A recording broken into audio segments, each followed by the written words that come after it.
All of you good morning. कोई एक student unmute होकर के हमें कंफर्म कराएंगे कि मेरी साउंड क्लियर पहुंच रही है या नहीं और वीडियो प्रॉपर दिख रहा है या नहीं।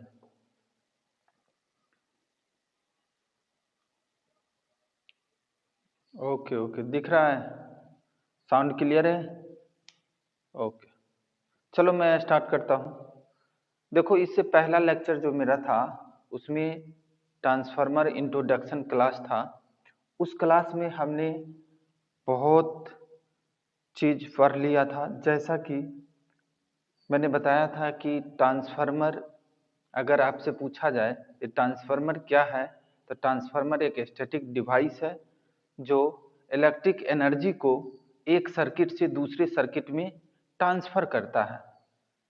हमने इसका सिद्धांत भी पढ़ा था। सिद्धांत में भी पढ़ा था क्या, ट्रांसफार्मर किस सिद्धांत पे कार्य करता है, और उसका सिद्धांत था म्यूचुअल इंडक्टेंस के सिद्धांत पे कार्य करता है। और एक ट्रांसफार्मर था ओनली ऑटो ट्रांसफार्मर जो सेल्फ इंडक्टेंस के सिद्धांत पे कार्य कर रहा था। लेकिन मेन रूप से ट्रांसफार्मर जो है फैराडे के विद्युत चुंबकीय प्रेरण के सिद्धांत पे कार्य करता है। और फैराडे का विद्युत चुंबकीय प्रेरण कहता है कि चालक और फ्लक्स दोनों के बीच सापेक्ष गति अंतर होता है, तो इसके अंदर क्या होता है, किसी की चालक के अंदर इंड्यूस ईएमएफ उत्पन्न हो जाता है, ये फैराडे कहता है। तो ये सब बातें हमने पढ़ा भी था पीछे के लेक्चर में। हम स्टार्ट करते हैं और फिर आगे सिद्धांत की ओर चल रहे हैं। ट्रांसफार्मर क्लास 2 में आज हम बात करेंगे ट्रांसफार्मर वर्किंग, यानी ट्रांसफार्मर कैसे कार्य करता है। और इससे पहले हम इसका प्रिंसिपल पढ़ चुके थे, और इसी वीडियो में ईएमएफ इक्वेशन भी देखेंगे, यानी हिंदी में इसको कह सकते हैं विद्युत वाहक बल समीकरण। ये भी इसी वीडियो में हम पढ़ लेंगे। तो देर न करते हुए हम स्टार्ट करते हैं। जैसा कि आप लोग देख रहे होंगे, एक ट्रांसफार्मर, सिंपल ट्रांसफार्मर को हमने ड्रॉ किया है, और इसके अंदर क्या क्या है। एक तो ये प्राइमरी वाइंडिंग हो गया, क्या है प्राइमरी वाइंडिंग। दूसरा ये क्या है, सेकेंडरी वाइंडिंग। ये दूसरा मेरा पार्ट है सेकेंडरी वाइंडिंग। और ये वाला भाग मेरा क्या है, कोर। ये कोर है। अब देखो, कोर किस लिए यूज करते हैं। देखो, कोर यूज करते हैं इसलिए कि चुंबक शक्ति, यानी चुंबकीय शक्ति को जो है उच्च बनाने के लिए जो है हम कोर यूज करते हैं। और कोर ऐसा पदार्थ का बनाते हैं जहां पे चुंबकशीलता यानी परमेबिलिटी का वैल्यू हम स्ट्रॉन्ग यानी अधिक रखते हैं, यानी अनंत भी रखते हैं। अभी हम पढ़ेंगे इसको। तो कोर को मेनली जो है आपको चुंबकशीलता का वैल्यू अनंत रखते हुए, और दूसरा क्या मैटर सामने आता है, कि कोर जो है ऐसा पदार्थ का बनना चाहिए जिससे कि कोर में होने वाली जो हानियां हैं, लॉसेस है, जो आयरन लॉस, और आयरन लॉस के अंतर्गत दो लॉस होता है, वो है एक हिस्टेरेसिस लॉस, दूसरा क्या है एडी करंट लॉस। इसको देखते हुए कोर ऐसा पदार्थ का बनाते हैं जो कि शुद्ध लोहा का ना बना करके हम बनाते हैं कोर को क्या, सिलिकॉन स्टील का। यानी कोर जो है हम क्या बनाते हैं, सिलिकॉन स्टील का। और एक बात और ध्यान रखना है, सभी मशीन में जो है वाइंडिंग जो किया जाता है, कोर पर ही किया जाता है और सभी मशीन में लगभग जो कोर पदार्थ होता है वो सिलिकॉन स्टील का ही होता है। तो चलो ये समझ चुके होंगे सभी लोग जो कोर क्या है। अब इसके अंदर क्या होता है भाई, इसके अंदर फ्लक्स, ये क्या है, इस वाइंडिंग के अंदर ये फ्लक्स, और ये वाला पार्ट अगर कहा जाए, ये वाला आपको दिख रहा होगा, ये जो क्या है, एरिया है। ठीक है, अब बात हम करेंगे जो फ्लक्स, फ्लक्स का निर्माण कौन करता है। भाई फ्लक्स का निर्माण मैग्नेट में हमने पढ़ाया भी था। जो फ्लक्स का निर्माण कौन करता है, वो करता है MFL, यानी मैग्नेटिक फोर्स लाइन। हिंदी में कह सकते हैं इसको चुंबकीय बल रेखा ही किसको निर्माण करता है, फाई यानी फ्लक्स को। और ध्यान ध्यान रखना है, चुंबकीय बल रेखा, जैसे कि हम यहां पर एक मैग्नेट रख दिया जिसका एक नॉर्थ पोल है एक साउथ पोल है, मान लो ये कोर है, इसके अंदर कोर पदार्थ को मैं समझाना चाह रहा हूं। यहाँ पे एक यहाँ पर लोहे का टुकड़ा हमने रख दिया और मैग्नेटिक फोर्स लाइन जो ये निगेटिव से सॉरी एन पोल से निकला और एस पोल में जाके अपना रास्ता को पूर्ण किया। लेकिन यहाँ पर क्या देखने को मिला कि ये जो लोहे का जो मेटल हमने रखा है, सभी मैग्नेटिक फ्लक्स लाइन जो है इसके अंदर से होके जाना चाहेगा। क्यों जाना चाहेगा, क्योंकि ये जो है फेरस मेटल है, इसकी चुंबकशीलता का वैल्यू क्या है, अनंत है। तो यहाँ पर अगर ये मेटल नहीं रख के अगर ऐसे बात की जाए तो इसका फ्लक्स लाइन जो है क्या होगा, फैल जाएगा, यानी फैल जाएगा, इस प्रकार से फैल जाएगा। तो फैल जाएगा तो यहाँ पर क्या हो जाएगा, जब फ्लक्स लाइन फैलने से जो है लीकेज भी होगा, जिस कारण से हमें क्या चाहिए, हमारा म्यू का मान, यानी म्यू का वैल्यू तो मेरा होना चाहिए हाई। अब आ जाइए, जो फ्लक्स लाइन जो है ऐसा इसका नेचर होता है, जैसा कि आपने इलेक्ट्रिकल सर्किट में जानते होंगे, रजिस्टेंस जहां पे हाई होता है वहां पर करंट जो है, करंट का विरोध होता है। उसी प्रकार से करंट जो जाना चाहेगा जहां पे रजिस्टेंस इलेक्ट्रिक सर्किट में कम हो, उस रास्ते को अपनाएगा। कौन अपनाएगा, करंट। उसी प्रकार से मैग्नेटिक सर्किट में क्या करता है, जो जहां पे चुंबकशीलता का वैल्यू अधिक हो और एस यानी रिलक्टेंस का वैल्यू क्या हो, न्यून हो, यानी रिलक्टेंस का वैल्यू न्यूनतम हो, वहां से जो है मैग्नेटिक फोर्स लाइन चलना चाहेगा, जो एज ए इलेक्ट्रिक सर्किट से आप समझ चुके होंगे। और म्यू बराबर, आपको म्यू बराबर यहां पर क्या होता है, एस बराबर एल बाय म्यू ए होता है। रिलक्टेंस क्या है, ये है। तो समझ चुके होंगे यहां पर लगभग। और फ्लक्स का निर्माण कौन करता है, MFL करता है, यानी मैग्नेटिक फोर्स लाइन। अब आ जाते हैं, इस ट्रांसफार्मर को हम एक आदर्श ट्रांसफार्मर मान करके कैलकुलेशन निकालना चाहेंगे। जैसे कि आदर्श के लिए जब हम म्यू का वैल्यू हमने क्या, म्यू का वैल्यू हम अनंत मान लिया, तो मेरा एस का वैल्यू ऑटोमेटिक क्या हो जाएगा, शून्य हो जाएगा।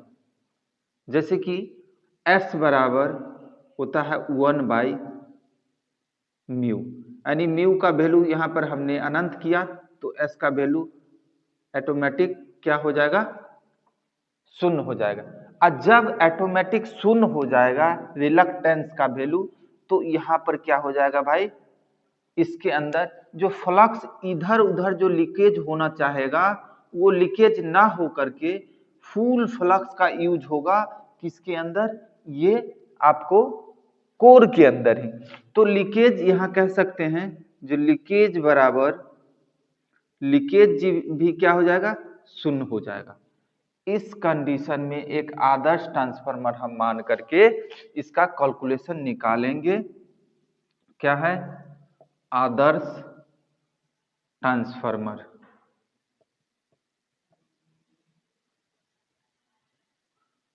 आदर्श ट्रांसफार्मर हम मान के इसका वैल्यू अभी हम निकालेंगे। तो हमने सारा चीज आपको दिखाया। क्या म्यू का मान जब हम अनंत माने तो रिलक्टेंस का वैल्यू क्या हो गया, ऑटोमेटिक शून्य हो गया। और ऑटोमेटिक रिलक्टेंस का मान शून्य होने के कारण लीकेज भी मेरा क्या हुआ, शून्य हो गया। फुल फ्लक्स जो है हमारा यूजफुल हो गया। अब हम आपको ले चलेंगे एक्सिस के तरफ। कहाँ लेके चलेंगे, एक्सिस के तरफ। देखिए हम आपको ले चलेंगे एक्सिस की तरफ। यहाँ ये समझ चुके होंगे ये वाला पार्ट आप, और इससे पहले हमने पढ़ाया भी था एक्सिस। एक्सिस पर हम आ गए हैं। अब देखिए इसके अंदर हमने एसी सोर्स लगाया, जो प्राइमरी वाइंडिंग था उसके अंदर हमने क्या किया है, एक्सिस के पास हम एक्सिस की तरफ चलते हैं। हमने एसी थ्योरी में अच्छा से आपको पढ़ाया भी था। हमने यहाँ पर क्या किया है, भी अप्लाई किया तो इसके अंदर क्या होगा, आई यानी करंट का क्या होगा, फ्लो होगा फर्स्ट वाइंडिंग में, यानी किस वाइंडिंग में, प्राइमरी वाइंडिंग में। हम यहाँ पर V बराबर इसको लिख सकते हैं, V बराबर V maximum sine omega T. यानी हमने या V1 भी यहाँ पर लिख सकते हैं इसको। V1 बराबर क्या हो गया, Vm साइन ओमेगा टी। यहाँ पर V1 बराबर क्या हो जाएगा, Vm साइन ओमेगा टी। अब देखिए हमने इस सर्किट के अंदर क्या किया है, भी अप्लाई किया, जिसके कारण मेरा क्या होगा, आई का फ्लो होगा। यानी करंट जो है इसके अंदर प्राइमरी वाइंडिंग में मेरा करंट अब चलेगा। जब करंट चलेगा तो हमने इससे पहले आपको बताया है कि ये ट्रांसफार्मर जो है इंडक्टर की तरह जो है कार्य करता है। और इंडक्टर हमने एसी थ्योरी में पढ़ाया भी था। जो इंडक्टर, अगर शुद्ध इंडक्टर की बात करेंगे और शुद्ध इंडक्टर ही होगा, क्योंकि हमने यहाँ पर क्या किया है, चुंबकशीलता का वैल्यू अनंत माना है। उस कंडीशन में मेरा रिलक्टेंस S जो है क्या हो गया है, शून्य हो गया है। यहाँ पर S क्या हो गया है मेरा, शून्य हो गया। इस कंडीशन में मेरा इंडक्टिव सर्किट में भी अगर यहाँ है तो I इसका 90 डिग्री क्या करेगा, लैग करेगा। यानी I जो है यहाँ पर आ जाएगा 90 डिग्री। शुद्ध इंडक्टिव सर्किट में क्या होता है, जब इंडक्टर आ जाता है तो वो करंट को क्या करता है, शुद्ध इंडक्टर अगर होगा तो 90 डिग्री लैग करवाएगा। लैग को हिंदी में कहते हैं पक्ष, यानी कि करंट को पक्ष करवा देगा, यानी कि लैग करवा देगा। अब देखिए इस कंडीशन में इसके अंदर हमारा I क्या होगा, I1 बराबर I maximum sine omega t minus 90 degree. अब जो हमसे पढ़े होंगे उनको तो कोई प्रॉब्लम नहीं होता होगा, क्योंकि यहाँ पर I1 बराबर मेरा आ गया क्या, sine I M sine omega t minus 90 degree. देखो दोस्तों हमने जब एक्सिस पढ़ाया था उसमें बताया था कि जो क्लॉकवाइज किसी भी राशि का जो क्लॉकवाइज राशि होता है वो क्या होता है, लैग करता है घड़ी के दिशा में।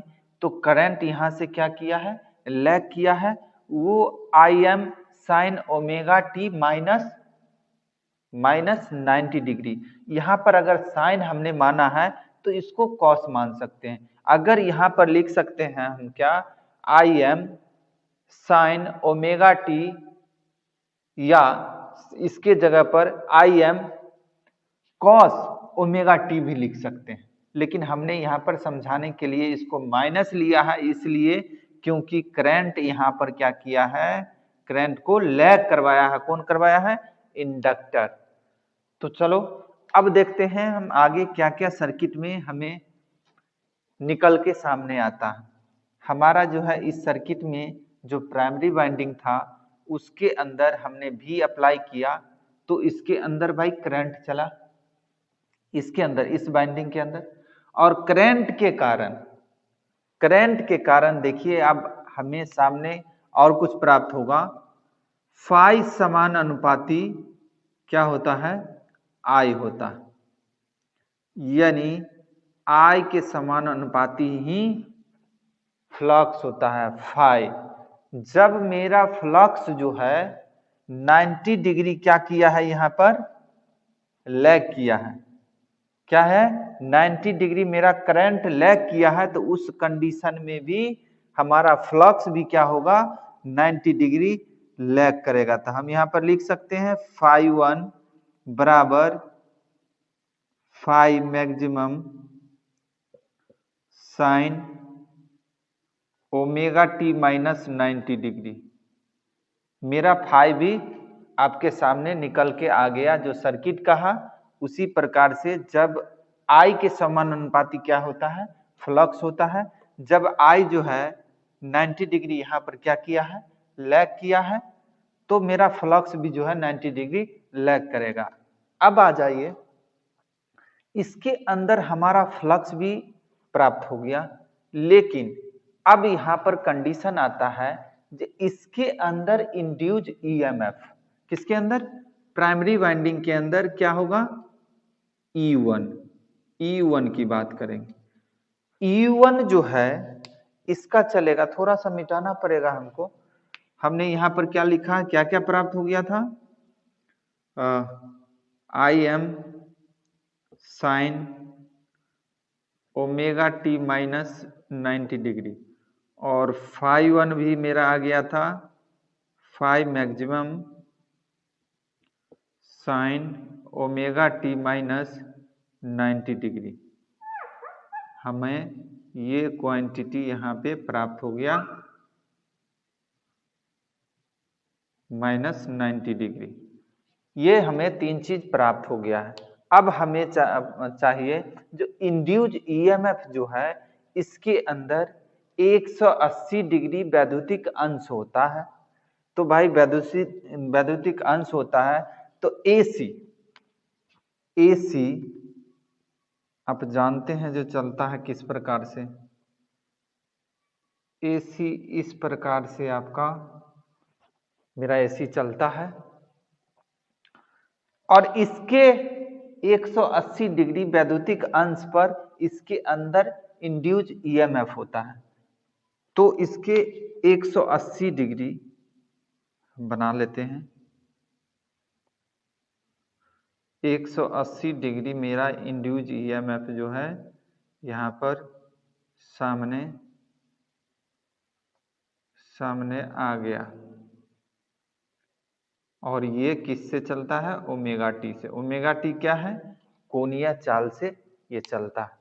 अब देखिए इसके अंदर जो एसी मेरा 180 डिग्री वैद्युतिक अंश पर चला, लेकिन यहाँ पर देखने वाली बात क्या है, जो इसकी मैक्सिमम वैल्यू और इसकी मैक्सिमम वैल्यू, दोनों का मैक्सिमम वैल्यू क्या है, यहाँ पर मैक्सिमम, दोनों का कंडीशन मैक्सिमम वैल्यू जो है और मैग्नीट्यूड यानी आयाम, इसको आयाम बोलते हैं ये वाला, और यहाँ पे मैक्सिमम वैल्यू होता है।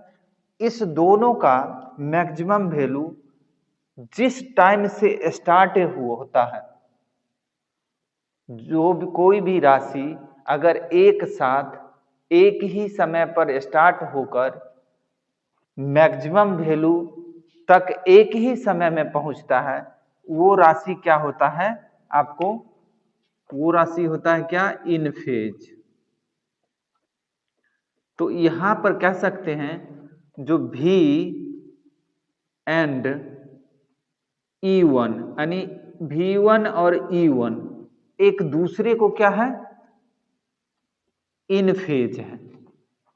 और इन फेज का परिभाषा होता है यही कि कोई भी राशि एक समय स्टार्ट होकर और एक ही समय अपने मैक्सिमम मान पे पहुंचता है, वो राशि इन फेज होता है। तो कहीं कहीं पर आपको देखने को मिलेगा कि इन फेज का हिंदी होता है कला। कहीं कहीं पर देखने को आपको मिलेगा कि 180 डिग्री वैद्युतिक अंश होने पर वो इन फेज नहीं हो सकता, लेकिन नहीं, इन फेज का यही परिभाषा है जो एक ही समय कोई भी राशि स्टार्ट होकर एक ही समय पर एक ही साथ मैक्सिमम वैल्यू पर पहुंचता है, वो राशि क्या कहलाता है हमारा, वो राशि आपको कहलाएगा इन फेज। और यहां पर हमारा E1 जो है एक दूसरे का इन फेज हो गया। अब देखिए इससे थोड़ा सा मैग्नीट्यूड इसका छोटा होगा, किसका, E1 का। हमने यहाँ पर इसको E1 बराबर, E1 भी हो जाएगा E maximum sine omega T, same हो जाएगा। मेरा प्राइमरी वाइंडिंग के अंदर सारा चीज प्राप्त हो गया।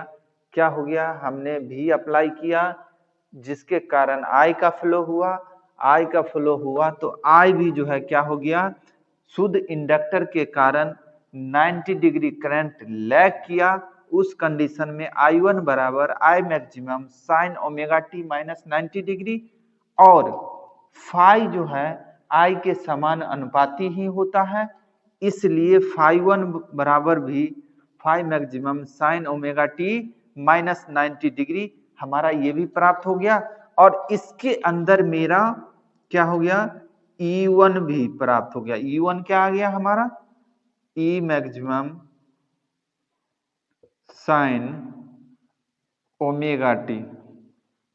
हमारा ये भी चार क्वांटिटी जो है हमारा प्राइमरी वाइंडिंग के अंदर प्राप्त हो गया। अब देखो भाई, आप समझ चुके होंगे जो एसी जो यहाँ पर जो 180 डिग्री जो हमने वैद्युतिक अंश का बात किया था, जो इलेक्ट्रिकल डिग्री जो दोनों का, ये क्या था मेरा, ये था V1 था और ये U1 था। एक दूसरे का वैद्युतिक अंश तो 180 डिग्री है, पर लेकिन दोनों क्या है, दोनों इन फेज है, दोनों इन फेज है। V1 और E1 क्या है, दोनों एक दूसरे के इन फेज है। और इन फेज का परिभाषा यही होता है जो कोई भी राशि एक साथ स्टार्ट होकर के एक ही समय पर मैक्सिमम वैल्यू पर पहुंचता है, जो राशि, वो दोनों राशि क्या होता है आपका इन फेज होता है। चलिए हम इसके अंदर नहीं, लेकिन अब आ जाता है सेकेंडरी वाइंडिंग के अंदर आ जाइए। और सेकेंडरी वाइंडिंग में क्या है, इसके अंदर तो सारा काम हो गया। अब इसके अंदर जो ये फ्लक्स चला था और सेकेंडरी वाइंडिंग के अंदर जो फ्लक्स लिंक हुआ था, वो लिंक हुआ था किसके कारण, म्यूचुअल इंडक्टेंस के कारण। हमारा इसके अंदर, किसके अंदर, सेकेंडरी वाइंडिंग के अंदर E2 जनरेट हुआ, मतलब कि E2 उत्पन्न हुआ किसके अंदर, सेकेंडरी वाइंडिंग के अंदर। E2 जब इसके अंदर इंड्यूज हुआ वो भी, लेकिन E2 होता क्या है, E2 होता है इसी का, यानी कि जो E1 चला था थोड़ा सा मैग्नीट्यूड इसका छोटा होगा, लेकिन ये भी क्या होगा आपका, यानी E2 भी जो होगा एक ही साथ, देखिए एक ही साथ ये भी पहुंच गया, यानी E2 भी E2 जो है इसके अंदर मेरा E2 भी क्या हो गया, इन फेज ही हुआ। तो कह सकते हैं इसके अंदर देखिए E2 आप E1 अगर यहां लिख सकते हैं तो E2 यहां लिख सकते हैं। तो इसके अंदर जो अब हमारा जो E2 जो है उत्पन्न हुआ और E2 जो मेरा हो गया इसके अंदर E1 तो मैंने कर लिया था और E2 जो हो गया ये वाला पार्ट E2 बराबर हमारा क्या हो जाएगा, E maximum sine omega T. ये भी क्या होगा, E2 भी ओमेगा टी ही होगा क्योंकि इन फेज में है। तो हमारा इसके अंदर अब जो है E2 भी क्या प्राप्त हो गया, E2 बराबर EM साइन ओमेगा टी। हमारा इंड्यूज EMF इसके अंदर भी हो गया। अब रह गई बात दोस्तों, हमने एक बार रिपीट कर देता हूं जो ताकि आप लोगों को समझ में आ जाए। देखिए हमने एक आदर्श ट्रांसफार्मर लिया। आदर्श का मतलब है जो इसका जो कोर मटेरियल को हमने चुंबकशीलता का वैल्यू क्या माना था, अनंत माना था, जिसके कारण रिलक्टेंस का वैल्यू शून्य हो जाएगा। रिलक्टेंस S बराबर 1/μ, यानी म्यू का वैल्यू जब हम इंक्रीज करेंगे तो लीकेज फ्लक्स, ये लीकेज क्या है, लीकेज फ्लक्स है जो इधर उधर नहीं चल के इसके अंदर ही चलेगा। लीकेज फ्लक्स का वैल्यू भी मेरा शून्य हो गया। शून्य होने के कंडीशन में हमने क्या किया, इसके अंदर जो है V अप्लाई किया, यानी सोर्स यानी V1 इसके अंदर अप्लाई किया। तो हमारा इसके अंदर क्या हुआ, जो I1 चला और V1 मेरा क्या हो गया, AC चलता है। V1 बराबर V maximum sine omega T, यहां पर हमने एक्सिस पर दर्शा दिया। यहां पर क्या हो गया, Vm sign omega T, Vm sign omega T ये हो गया मेरा। और Vm साइन ओमेगा टी के कारण जो इसके अंदर जो करंट चला वो भी मेरा क्या हो गया, Im sign omega t minus 90 degree. किसके कारण, और इंडक्टर है इसके अंदर, तो इंडक्टर के कारण करंट जो है 90 डिग्री क्या किया है, लैग किया है। हमने लैग करवाया तो I1 बराबर I maximum sine omega t minus 90 degree. और I जो है फ्लक्स के समान अनुपाती होता है। जब I फ्लो हुआ तो उसके अंदर जो है फ्लक्स का निर्माण हुआ, और जब फ्लक्स का निर्माण हुआ तो वो भी फ्लक्स 90 डिग्री क्या होगा, लैग होगा। तो φ1 बराबर φ maximum sine omega t minus 90 degree, phi का भी वैल्यू आ गया। अब आ जाइए E2 की बात। तो इसके अंदर E1 की बात, इसके अंदर जब ये सारी क्वांटिटी चला जिसके कारण इसके अंदर क्या हो गया, इंड्यूज EMF हुआ। इंड्यूज EMF कौन सा हुआ, E1 हुआ। और इसके अंदर किसके कारण हुआ था, सेल्फ इंडक्टेंस के कारण हुआ था। E maximum sine omega T हमारा इसके अंदर, क्योंकि V के इन फेज ही E1 होता है, क्योंकि E1 की परिभाषा यही होता है, इन फेज की परिभाषा यही होता है कि एक ही साथ कोई भी राशि स्टार्ट हो करके एक ही साथ एक ही समय पर अपने मैक्सिमम वैल्यू पर पहुंचता है, वो राशि क्या कहलाता है, इन फेज कहलाता है, यानी कला में, यानी कला कोण से चला। तो एक ही कला में हो गया, तो इसके कारण इंड्यूज EMF इसके अंदर भी हो गया। और इसके अंदर जब इंड्यूज EMF हुआ और ये जो फ्लक्स लाइन जो सेकेंडरी वाइंडिंग में पास वाले वाइंडिंग में जो लिंक हुआ, जो कि म्यूचुअल इंडक्टेंस का परिभाषा है कि आप एक सर्किट में आपने सप्लाई दिया, उसके पास वाले सर्किट में इंडक्टेंस के कारण जो इंड्यूज EMF उत्पन्न हुआ वो क्या कहलाता है। और E2 जनरेट हुआ किसके कारण, म्यूचुअल इंडक्टेंस के कारण जनरेट हुआ। हमने कुछ नहीं किया, जैसा जैसा इस सर्किट ने कहा था वैसा वैसा हमने किया। इस वीडियो को आपको बार बार अगर देखेंगे ना तब आपको समझ में आएगा, नहीं तो जो स्टूडेंट हमसे नहीं पढ़ा है उनको तो लगेगा कि जी क्या ये Vm साइन ओमेगा टी लिख रहे हैं और Im साइन ओमेगा टी लिख रहे हैं, ये क्या चीज है। तो चलो हम अब लेके चलते हैं कहाँ पे, इंड्यूज ईएमएफ तो इसके अंदर हो गया, लेकिन अब ईएमएफ इक्वेशन हम पढ़ेंगे, ईएमएफ समीकरण यानी ट्रांसफार्मर के अंदर विद्युत वाहक बल समीकरण अभी हम पढ़ेंगे। इसको हम मिटा रहे हैं, आप समझ चुके होंगे। इसके अंदर ये क्वांटिटी हमारा निकल के सामने आ गया, जो आपको दिख रहा होगा स्पष्ट रूप से, और इसमें कुछ ऐसा कुछ नहीं है, ठीक है। U1 जनरेट हो गया था और E2 जनरेट इसी प्रकार से हो गया। अब आ जाते हैं हम EMF, यानी इसको हम मिटाना चाहेंगे, मिटा रहे हैं थोड़ा सा, यानी अब इसके अंदर हम वर्किंग यानी बात करेंगे EMF का, यानी इसके अंदर हमें बात करना है क्या,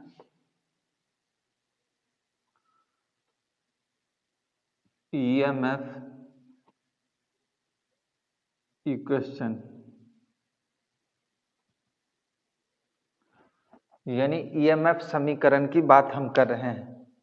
तो EMF समीकरण का एक सिंपल है, EMF जो इंड्यूज होता है फ्लक्स परिवर्तन दर पे ही।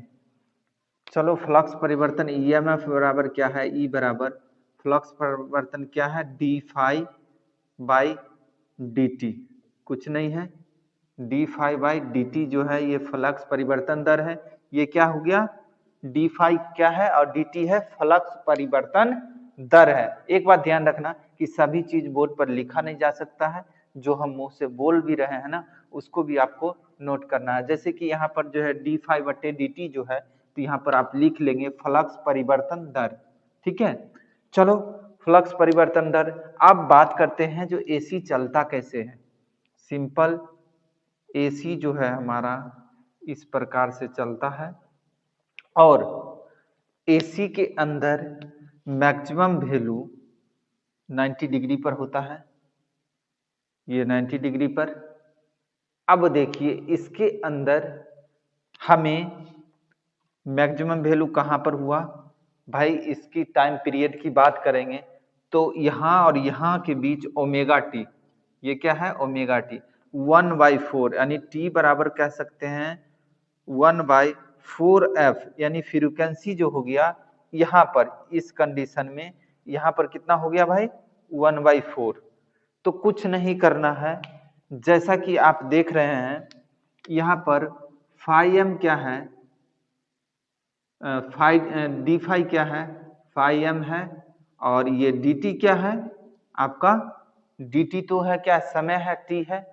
चलिए हम इसको उसी प्रकार से जो है उसी प्रकार से चेंज कर देंगे अभी, और आपके सामने जो है निकल के वैल्यू आ जाएगा। तो ये आपका हो गया टी क्या है 4f यहाँ पर प्राप्त हो गया। तो यहाँ पर इसके अंदर हमारा EMF, यानी EMF बराबर क्या हो गया फाई एम बाई 1/4f। इसको आगे सॉल्यूशन करेंगे तो आपको प्राप्त हो जाएगा क्या फाई एम, और ये ऊपर चल जाएगा क्या 4f, ये आपका वैल्यू यहाँ पर प्राप्त हो गया। इसको सॉल्व करेंगे, ये 4f जो है ऊपर चला जाएगा तो फाई एम 4f आपका यहाँ पर प्राप्त हो जाएगा। इस कंडीशन में अब जो है क्या होगा EMF, और ये जो वैल्यू हमारा निकला है क्या निकला है एवरेज निकला है। एक चीज है अब हमें निकालना है एसी का RMS मान ही जो काउंट होता है, तो RMS मान निकालने के लिए आपको एसी थ्योरी में मैंने पढ़ाया भी था, क्या पढ़ाया था, फॉर्म फैक्टर बराबर होता है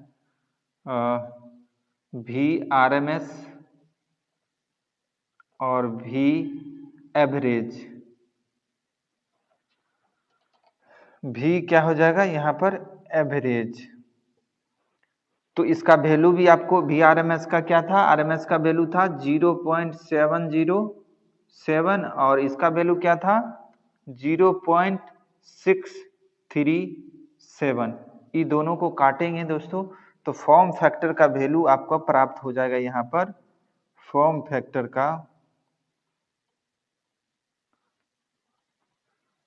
फैक्टर का आपका वैल्यू प्राप्त हो जाएगा 1.11।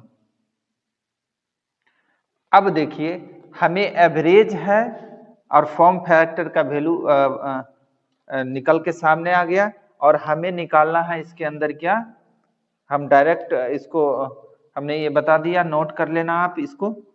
और अब जो है हमें यहाँ पर चाहिए क्या चीज चाहिए, फॉर्म फैक्टर की वैल्यू हमें प्राप्त हो गया, इसको मल्टीप्लाई करेंगे, किससे करेंगे भाई, ये एक दूसरे को मल्टीप्लाई में इस प्रकार से चला जाएगा, ठीक है। तो आपको यहाँ पर आ जाएगा RMS, यानी ERMS या VRMS यहाँ पर लिख सकते हैं, कोई दिक्कत नहीं है, हम ERMS लिख देते हैं। ERMS बराबर यहाँ पर हो जाएगा फॉर्म फैक्टर या एवरेज मान सकते हैं, यानी कि ई एवरेज इनटू फॉर्म फैक्टर,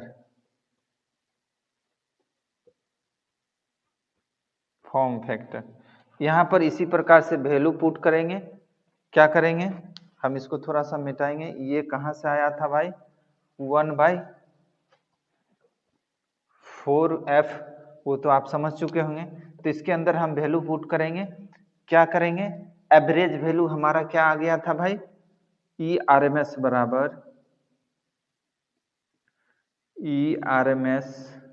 बराबर हमारा वैल्यू आ गया था, एवरेज हमारा निकला था क्या 5m4f, और इसके अंदर क्या आ गया था 1.11, क्या आ गया था मेरा फॉर्म फैक्टर का वैल्यू।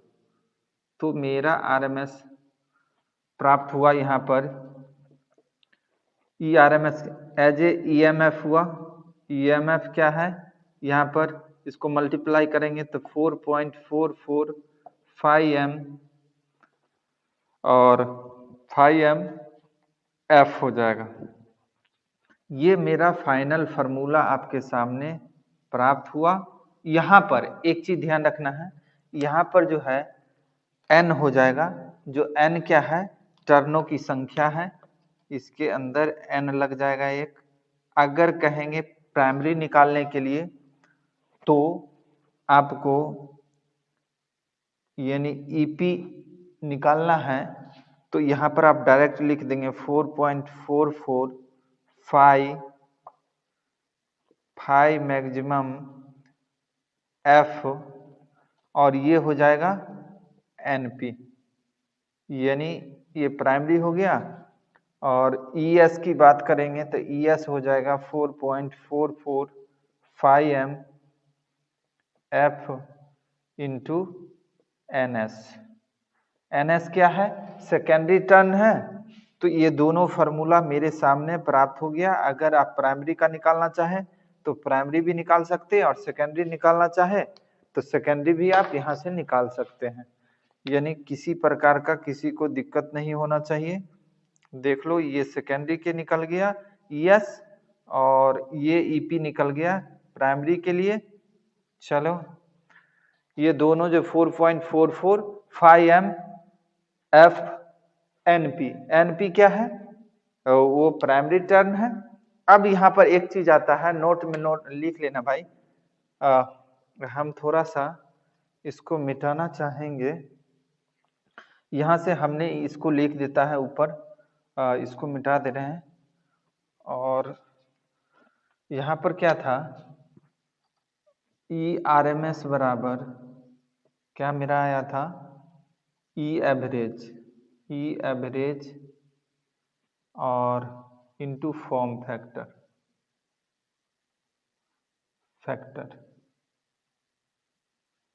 ये मेरा प्राप्त हुआ था। और अब इसको भी हम मिटाना चाहेंगे। इस कंडीशन में आप यहाँ पे देखेंगे जी, ये दोनों का कह सकते हैं प्रति टर्न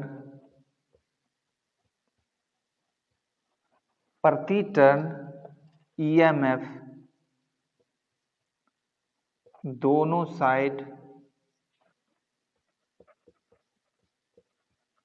साइड बराबर होते हैं।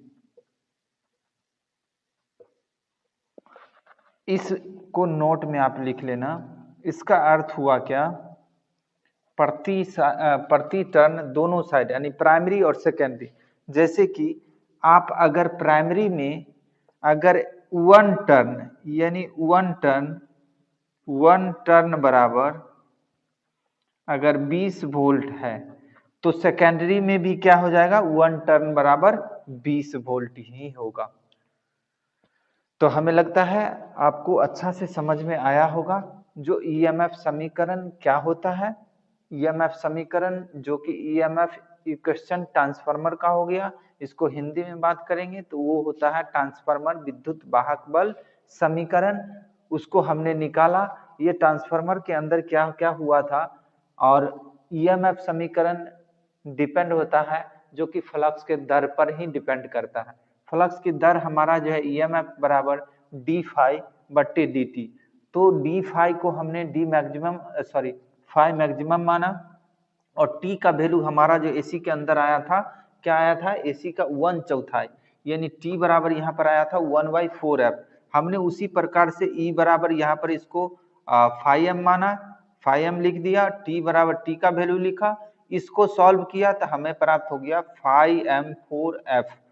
अब यहाँ से हमारा कंडीशन क्या था कि ये जो वैल्यू हमारा निकल के आया, एवरेज निकल के आया।